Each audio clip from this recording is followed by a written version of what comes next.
If your child is in 6th grade and they're already doing well, you're still feeling this kind of quiet, nagging feeling of, okay, but what's the plan? You're not doing too much or being dramatic. You're actually being a really great steward of this critical period for your student. And I want to name something that a lot of Black parents are feeling right now. You refuse to turn your Black son or Black daughter's childhood into resume theater, into performance. You want them to explore and have fun, but you also don't want them to drift. You know well how the world reads Black excellence. You know from your own career that smart is not the same thing as strategically positioned. So here's what I want you to sit with for a second. You have built a career at the top of your field: law, consulting, medicine, tech, executive leadership. So you're used to having a framework for hard things. But this new admissions landscape post-affirmative action, the narrative identity game, the invisible student problem. This is a game that your own college journey simply did not prepare you for. And if you're really honest, somewhere in the back of your mind, you've thought this: I can see what she's capable of. I just don't know how to turn that into what she needs to be. You're not stuck because you're not smart enough. You're stuck because the rules changed and no one handed you a playbook. And here's what's at stake. Every semester that passes before 9th grade without intentional narrative scaffolding is a semester of narrative equity you can never get back. Years before high school, they're the pencil years. And once high school starts, that's when everything is written in pen. But here's the thing, if you're watching this video right now, you're right on time, and I'm gonna lay out the roadmap right here. As a Princeton alum, I've lived this pipeline personally. Students are earning admission to schools like Princeton, Duke, Dartmouth, and Howard. Can't forget Spelman at 4 times the national rate. I want you to leave this video with what feels like a really clear home blueprint rather than a grind. A plan that protects your child's joy, their childhood, and still build what I call Ivy readiness, the way that it actually works. Identity, systems, and portable academics. Not performance pressure, not activity stacking, and definitely not keep up with everybody else's kid. I'm gonna make you a promise right here, right now. If you can get these 3 things right this year, your child's learning fingerprint, their academic spine, simple executive function rhythm, you won't feel like you're guessing anymore. Now, quick story. We had a parent, Jasmine, in New York, who was coming in with that exact project manager feeling. Rising 7th grader was capable, curious, and looking good on paper. But motivation felt inconsistent, and everything felt quite emotional. Jasmine said to us, I don't want to keep pushing it. I don't want power struggles. I just want her to own it. Own her journey, own the outcomes, own the process. With just a few months with us getting the right structure in place, a consistent weekly check-in with her coach and the community of scholars on Saturdays, daughter started naming exactly what she needed and leading herself. And Jasmine was not that nagging mom anymore. Not because she stopped caring, but because the system stopped making Jasmine the system. Shift did not happen because Jasmine found one more camp. It happened because she had a coach and a multi-year structure designed specifically for high-achieving Black middle schoolers aiming for selective colleges. Years later, Jasmine told me something I'll never forget. This saved my relationship with my daughter. That's what we're building, not a resume, a relationship and a student who can lead herself. Before we go further, if you want the exact grade-by-grade roadmap of what I'm gonna unpack today, I wanna share something with you. It's called the Ivy Readiness Roadmap for Black 6th to 10th graders. Completely complementary to you, and it's the exact framework we use with our families. It's the front door to everything that we do in our multi-year coaching partnership with our families. And if you download it and you realize we want help implementing this, that's when we would come in. So go download it at the link below and keep it next to your calendar. Okay, now let's build your 6th grade plan. Take a breath. This is actually gonna be a lot simpler than the internet makes it sound. And one critical note before we dive in. This video is for parents with high achieving students. Strong grades, top schools already, middle and high school, and you're actively thinking about the Ivies, top 30, merit scholarships. If you are in academic remediation or just looking for test prep or a checklist, this is not gonna be for you. If you're thinking just any good school they can get into, also not for you. But if you're aiming for that selective college frame and you are still yet to hit 9th grade, this is perfectly for you right now. So firstly, you need to know that starting early is not about doing more. It's not about creating a super robust resume super young. What it is about is establishing the learning fingerprint. If you're a high performing parent, the message of doing more camps, more accolades, more extracurriculars can sound seductive. But it is the very thing that I know you know deep down can easily harm our children when we're putting too much on them too young. And if you don't understand how your child actually learns, the more is just going to lead to randomness. So ironically, while you're deeply positioned to fund incredible opportunities for your student, that more can actually deter from the core things that they need to do to have a clear sense of self and narrative identity down the line. I talked to so many families that were busy, but for what? What is the through line? What are the specific skills? What is the larger goal that all these things are working towards? And many families feel like, well, this is the stage of exploration, so I should invest in a lot of different things. And there's nothing, generally speaking, wrong with that mindset. What is wrong if your student does not have a system to do that deep reflection after these experiences to really think about, what do I like? What do I hate? And how does this connect with who I am, my core values? So in our world, starting in 6th grade means really thinking critically about that learning fingerprint. This is from a profound book on Design for How People Learn by Julie Dirksen. Most learners get stuck because they haven't learned to identify the right type of gap that they're experiencing. And at this stage, a lot of students and even adults attribute this to just not being smart or not being good at this specific thing. So Dirksen names 4 gaps: knowledge, skill, habits, and motivation. So here we translate those 4 gaps into 4 questions that your 6th grader can actually understand without making them feel broken or like something is wrong with them. Because let's be really honest, a 6th grader, 7th grader, 8th grader can have really great grades, but still have a broken academic foundation. They can look fine and still melt down when the teacher does not give step-by-step instructions. Their grades are deeply fragile to how much they like the teacher or don't like the teacher. They feel gifted when they're getting A's, but the moment it becomes hard, there goes the phrases, I'm not good at math, or I'm not a reading person. These are signs of deep fragility that can easily lead to lower GPAs down the line or a resistance to doing hard things when they need to most academically and outside of the classroom. So what I want you to do is pick one subject where for your student it feels a little too emotional, math or writing. 4 calm questions, really out of curiosity, not a pop quiz. Question 1, when you get stuck, is it because you don't know how to do it? That's a skill gap. Is it because you don't remember the information? That's a knowledge gap. Or is the environment working against you? Too much temptation to scroll on your phone, too much noise around you? That is an environment gap. Or is it because you don't have a routine yet for what to do when it's hard? That is a habit gap.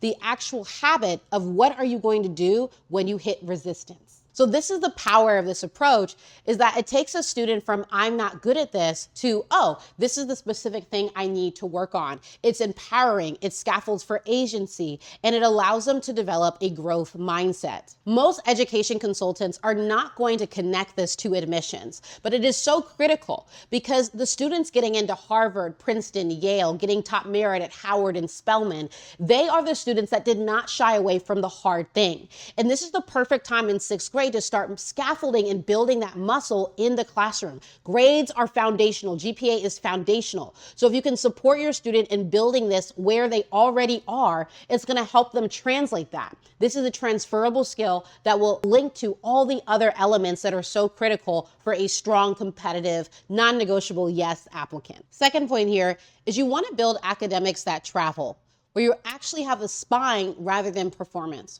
When we get into high school for our families and we start thinking critically about what are the classes that our students going to take to make them competitive, all of that starts from the decisions that were made in middle school. Was your child opted in for the highest level math, for the highest level reading and writing classes? Oftentimes students, if they start to feel like I'm not good at this, they will opt out of the math. And the parent, in your case, right, you either might say you have to do this anyway, or you might let go. Either way, we have now set up a system where the student is avoiding hard things because they feel uncomfortable, bringing us back to the first point. So here, when you're thinking about academics that travel, academics that have a spine, you want to help your students develop the skills of metacognition that are going to allow them to think about, why do I think the way that I think? What is the best way for me to study, what study habits work, how am I thinking about this problem? How am I thinking about this system? Why is this hard? When is it easy? These are all questions that we're often not asking our students. And when you pay 4-ticket or 3-ticket price tag for subject-specific tutoring, those tutors are not often asking your student these questions. They're focusing entirely on the knowledge comprehension and not about the metacognition and the identity work shaping how a student is showing up to that class. So Academics That Travel is all about empowering your students so they can name how they think and relate to these subjects, so they can translate that level of resilience and self-awareness to the harder classes down the line. This is how we get the 8th grader that opts in for that AP in their freshman year rather than opts out. And it's coming from a place where it's owned by the student, it's intrinsically motivated, not forced by the parent. That is the secret sauce to having a student that is Ivy ready, a student who owns the push. Because at the end of the day, a narrative that is forced, college admissions officers can see from a mile away. So you have a critical opportunity in 6th grade very early on to lay that foundation for intrinsic motivation that's going to empower your student to choose the hard that's going to translate to the greater outcomes for college and merit scholarships. So quick pause. If this is landing, you're probably realizing something right now. You do not need 100 middle school activities. You need a roadmap. And that's why I created the complimentary guide I referred to earlier, the Ivy Readiness Roadmap for Black 6th to 10th graders. It is a high-level overview of everything we do with our students, so go ahead and grab that and then come back here for the next point. I'm about to give you the executive functioning rhythm that changes everything in a busy household. Let's talk about what I call the anti-burnout system. The foundation of the system being critical executive functioning routines that most families are not thinking about at this juncture. So this is all about planning, initiation, follow through. You might feel that while your middle schooler is brilliant, you have to initiate or scaffold a lot of the process or getting them to start or getting them to finish. And you might be also asking yourself, they're brilliant. Why is it taking them 3 hours? So as part of your anti-burnout system, I'm going to give you the confusion to confidence routine, 4 simple steps that you can follow with your student right now. This is all alluding back to the critical piece of the micro habits, helping our students think about how they think. So first step is you want to help your student name the confusion. Here's the key. Specificity actually removes shame. When you can help your student go from I'm bad at math or I can't do this to actually naming what specifically they're getting stuck on, you right there have empowered them to feel like it's not actually about who I am, but there's a skill or there's a gap that now I have the ability to fill. The ability to fill that starts with naming it. So once we've named it, we can then go to step 2, which is reducing the task. So actually isolate it to a particular part of the process or the specific paragraph or the specific sentence, whatever the topic is. Try to get it down as granular as possible to where they're actually stuck. Thirdly, you want to get the right help. A lot of parents, when their students' grades are slipping, just jump to throwing a tutor at it. But a tutor is not trained in most cases in metacognition or executive functioning. They're not going to ask the questions that really get deeper to a student's identity, sense of self, and their process. When you're able to do that, you can actually, as the parent, figure out, is it actually a tutoring gap or is it something else? Oftentimes it's not about the knowledge because the teacher is teaching it in the classroom. There's actually something going on in the student's process that more subject-specific tutoring, more exposure to the same math that makes them uncomfortable is not going to solve. This is exactly what we do with our students. So many young Black girls feel like they're not good at math. And what we help them do is really name what is the emotional friction, what's the internal friction that's usually coming up. We've seen great improvements going from F's and D's to A's and B's simply because we asked the right questions, got really specific about what was happening, and scaffolded it into a very practical solution that actually aligned with the deeper rooted issue. So recognize that this exposure therapy, that subject-specific tutoring we think is going to solve, does not work. Lastly, fourthly, we have the confidence reps. So now in that specific granular area where your student is having the resistance, you can use the power of AI to now ask ChatGPT or Perplexity or Claude to create more questions on that specific topic.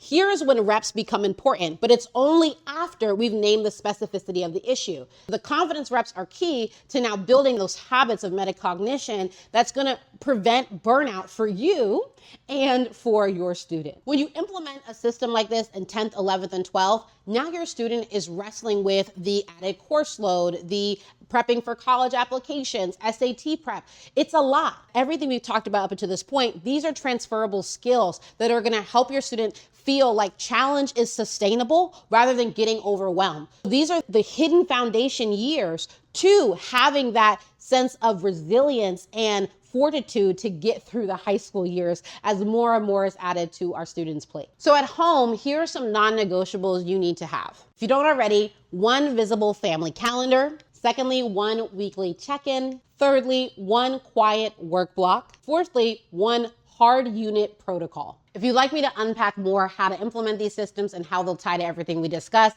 comment more in the comments and I'll be sure to make a video just on that. And then for your year-long tracking, here are 3 things that you need to have. You want 1 clear diagnostic per semester. You want to get clear on 1 area of expertise or skill that you're going to get deep on with your student, not 12. And then you also want to have 1 relationship outside of you, a mentor that your student trusts. And if you're thinking we're busy, sports, church, travel, whatever it is, listen, this is why it is a rhythm and it has to be the bedrock of all the things that we're adding to life. So if you take nothing else from this video, I hope you take this one thing, and that is that 6th grade college prep is not about building a resume. It's diagnostics, portable academics, sustainable routines, and identity protection. That's how you start early without stealing your students' childhood. In fact, the plan empowers them to navigate middle and high school without anxiety or stress because they actually have the identity, the skills, and the habits. They know how to scaffold an environment for their success. These are the highest leverage years